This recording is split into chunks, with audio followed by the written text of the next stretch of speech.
අවුරුද්ද පටන් ගන්නකොට විෂන් බෝඩ් එකක් හදන එකේ ඉම්පෝර්ටන්ස් එක දැන් ඔයා දන්නවා. මේ මගේ ගිය අවුරුද්දේ විෂන් බෝඩ් එක. මට හිතුණා මේ අවුරුද්දේ විෂන් බෝඩ් එකෙන් පොඩ්ඩක් එහාට ගිහිල්ලා තවත් ඔයාගේ ගේම් එක ලෙවල් අප් කරගන්න පුළුවන් පුංචි දෙයක් ගැන කතා කරන්න.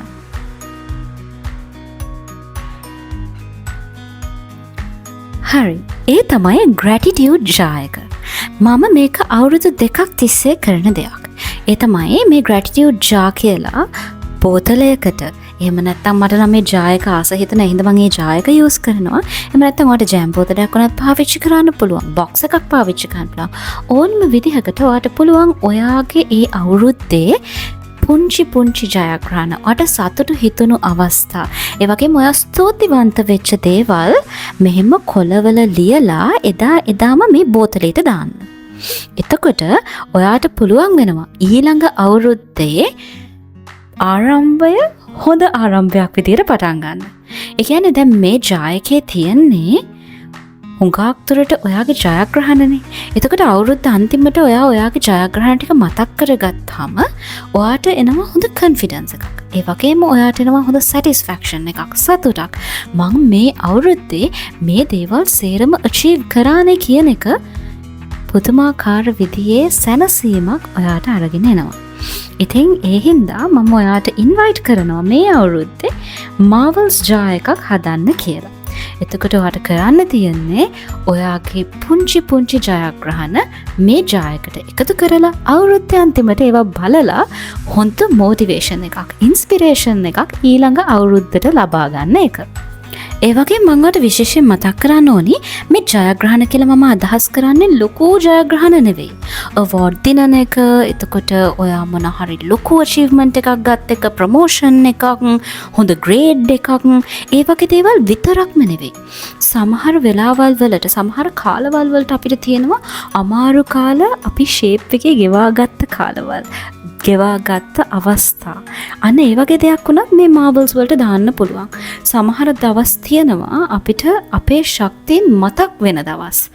අමාරු කාලෙකදී අපේ ස්ට්‍රෙන්ත්ස් අපි අයිඩෙන්ටිෆයි කරගන්න දවස්. අන්න ඒ වගේ දවසක් වුණත් ඔයාට මේකට එකතු කරන්න පුළුවන්. මං කියනවාට හරියම සිම්පල් දේවල් මේකට එකතු කරන්න පුළුවන් කියලා. මට ෂුවර් මේක එක තැනක කොහේ හරි තියෙනවා මම උයපු මීල් එකකට අපේ අම්මා 100% කැමති වෙච්ච නෝට් එකක්. ඒ වගේ චූටි දේවල් තියෙනවා. ඒව චූටි වුණාට ඒවෙන් අපේ මනසට කරන්න පුළුවන් ඉම්පැක්ට් එක, ඒ දෙන්න පුළුවන් මොටිවේෂන් එක හරිම ලොකුයි. ඉතින් ඒ නිසා මම ඔයාට ආදරයෙන් කියනවා මේ අවුරුද්දේ විෂන් බෝඩ් එකට අමතරව ග්‍රැටිටියුඩ් jar එකක්, එහෙම නැත්නම් මාවල්ස් jar එකක් පාවිච්චි කරන්න පටන් ගන්න කියලා. හරි.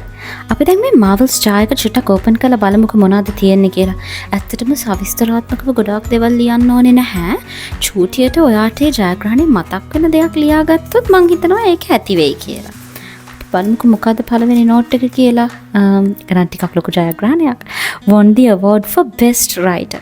මට මේ දවස නම් කවදාවත් අමතක වෙන්නේ නැහැ. මොකද මේ මගේ පළවෙනි award එක මම මොන හරි දෙයක් ලියලා achieve කරපු. සාමාන්‍යයෙන් මම speaking awards නම් ලබාගෙන තියෙන, නමුත් writing වලට මට award එකක් ලැබිලා නැහැ. සහ මම ආස ලියන්න. ඉතින් ඒක මට ලොකු achievement එකක්. අපි බලමු තව මොනවද තියෙන්නේ. චූටි දේවල් ටිකක් බලමු. ඒතරාට යම් අයිඩියා එකක් ගන්න පුළුවන් මොනවද මේවා තියෙන්නේ කියලා. ඊළඟ නෝට් එක මට හරිම ස්පෙෂල්. මං හිතන්නේ මගේ වොයිස් එකේ මොල්ලට තේරෙන්නේ නැති. ලිහිණි ගොටනේ මේ මගේ පළවෙනි ස්ටුඩන්ට්. මම ඉංග්‍රීසි ගන්නපු මගේ පළවෙනි ස්ටුඩන්ට්. මම දන්නවා මේ vlog එක අනිවාර්යෙන් බලයි කියලා.